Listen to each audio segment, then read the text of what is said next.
Startup kecerdasan buatan xAI yang didukung Elon Musk meningkatkan target penggalangan dananya menjadi 20 miliar dolar Amerika Serikat, di mana Nvidia akan berinvestasi hingga 2 miliar US dollar dalam bentuk ekuitas pada xAI sebagai bagian dari kesepakatan strategis baru.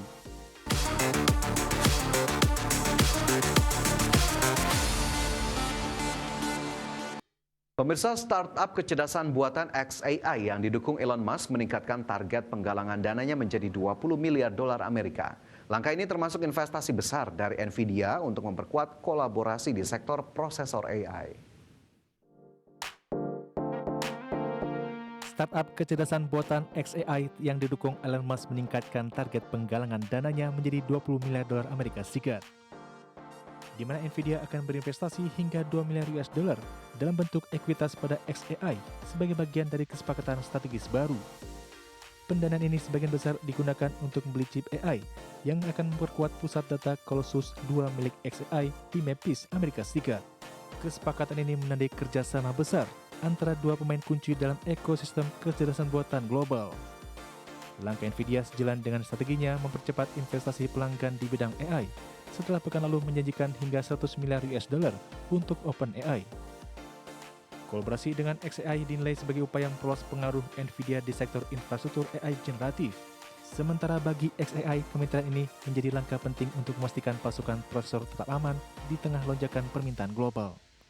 Adapun laporan lain menyebut xAI kini bernilai sekitar 200 miliar US dollar, menjadikannya salah satu startup paling berharga di dunia setelah OpenAI. Putaran pendanaan kali ini mencakup kombinasi antara ekuitas dan utang untuk mempercepat ekspansi proyek AI raksasa Elon Musk itu. Dengan dukungan Nvidia, xAI berpeluang memperkuat posisinya sebagai pesaing utama di industri kecerdasan buatan global. Berbagai sumber untuk iDXNO. Penawaran saham perdana atau IPO Tata Capital senilai 1,75 miliar dolar Amerika resmi terserap penuh pada hari terakhirnya di 8 Oktober 2025. Aksi korporasi perusahaan keuangan milik Tata Group ini mendapat dukungan kuat dari investor institusional.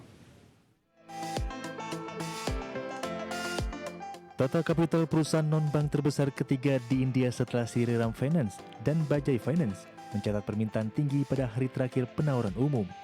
IPO ini menarik minat hingga 109,7 miliar rupiah atau sekitar 1,24 miliar US dollar dengan investor non-institusional menawar 1,2 kali lipat dari porsi yang disediakan. Sementara itu, investor retail mencatat pembelian 0,84 kali, menunjukkan antusiasme pasar terhadap prospek bisnis keuangan Tata Group. Sebelumnya, Tata Capital berhasil mengumpulkan 523,2 juta US dollar dari investor jangkar seperti LIC dan dana kekayaan Norwegia. Perusahaan ini menargetkan valuasi hingga 15 miliar US dollar dengan pencatatan saham dijadwalkan pada 13 Oktober mendatang. Analis menilai valuasi Tata Capital masih komprehensif dibandingkan rivalnya seperti Bajaj Finance dan Shriram Finance. Adapun IPO Tata Capital menjadi bagian dari tren peningkatan pencatatan saham di India menjelang akhir tahun. Sejumlah penawaran besar termasuk LG Electronics India diperkirakan akan mendorong total nilai IPO 2025 mendekati rekor 20 miliar US dollar tahun lalu. Analis menilai minat investor terhadap Tata Capital mencerminkan optimisme terhadap sektor keuangan non-bank di tengah momentum ekonomi India yang kuat. Berbagai sumber untuk iDXNO.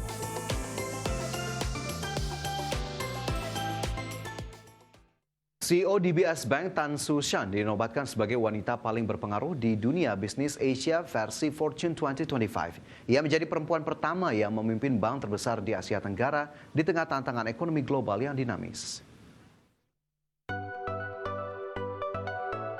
CEO DBS Bank Tan Su Shan dinobatkan sebagai wanita paling berpengaruh di dunia bisnis Asia versi Fortune 2025. Sejak menjabat sebagai CEO DBS pada Maret lalu, Tan Su Shan menghadapi berbagai tekanan global mulai dari perang dagang hingga kebangkitan aset digital seperti kripto. Dalam wawancara dengan Fortune, Tan mengatakan tahun ini akan menjadi masa penuh gejolak bagi dunia perbankan Asia dan menyerukan kesiapan timnya untuk beradaptasi cepat. Pencapaiannya menegaskan posisi DBS sebagai pemain utama perbankan regional di tengah ketidakpastian global. Sementara itu, di posisi kedua ditempati Grace Wang, pendiri Luxshare, pemasok utama Apple dan kini juga mitra OpenAI dalam produksi perangkat baru.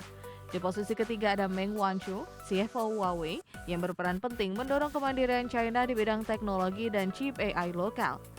Bonnie Chang dari Hong Kong Exchange dan Cathy Yang dari Foxconn melengkapi 5 besar mencerminkan kebangkitan pemimpin perempuan di sektor keuangan dan manufaktur Asia. Adapun Fortune mencatat dominasi pemimpin perempuan dari China, Hong Kong dan Macau diikuti Singapura, India dan Thailand dalam daftar 100 wanita paling berpengaruh Asia 2025.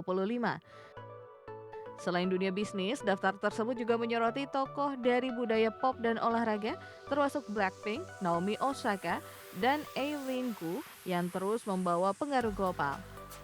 Daftar ini menegaskan bahwa perempuan kini menjadi kekuatan utama dalam menentukan arah bisnis, inovasi, dan representasi Asia di panggung dunia. Berbagai sumber IDX Channel.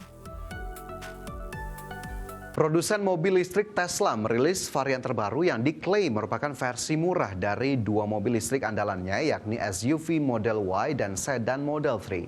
Kedua varian tersebut masing-masing dibanderol $39.990 Amerika dan $36.990 Amerika per unit. Sejumlah pengamat menilai harga di bawah $40.000 Amerika akan menjadikan Tesla mampu bersaing dengan model kendaraan listrik sejenis seperti Chevrolet Equinox, Hyundai Ioniq 5, dan Kia EV4.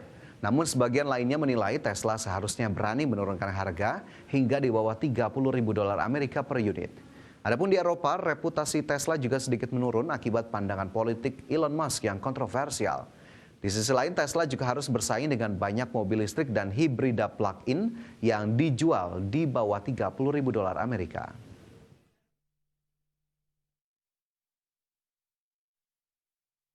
Mercedes-Benz melaporkan penurunan penjualan global pada kuartal ketiga tahun ini. Penurunan disebabkan tarif impor Amerika Serikat dan persaingan ketat di pasar China.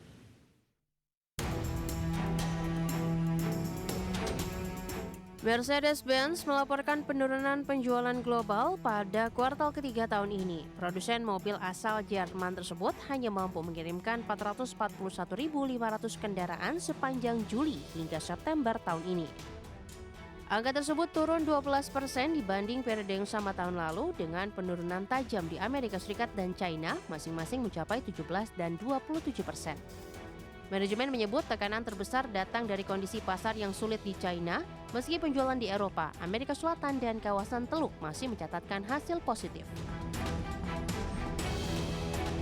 Mercedes menjadi salah satu produsen Jerman yang memangkas proyeksi penjualan 2025 akibat kebijakan tarif Presiden Amerika Serikat Donald Trump terhadap mobil dan suku cadang impor.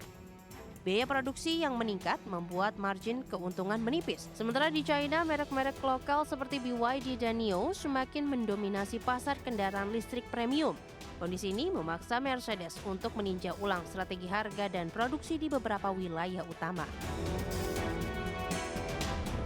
Adapun penjualan kendaraan listrik bertenaga baterai atau BEV juga tidak menunjukkan pertumbuhan signifikan, tetap di angka 42.600 unit sepanjang kuartal ketiga. Padahal segmen ini sebelumnya diharapkan menjadi pendorong utama pertumbuhan perusahaan di tengah transisi menuju mobilitas hijau. Mercedes-Benz menyatakan akan terus memperkuat lini kendaraan listrik dan mengoptimalkan rantai pasok global untuk menekan dampak kebijakan perdagangan ke depan. Berbagai sumber, IDX Channel.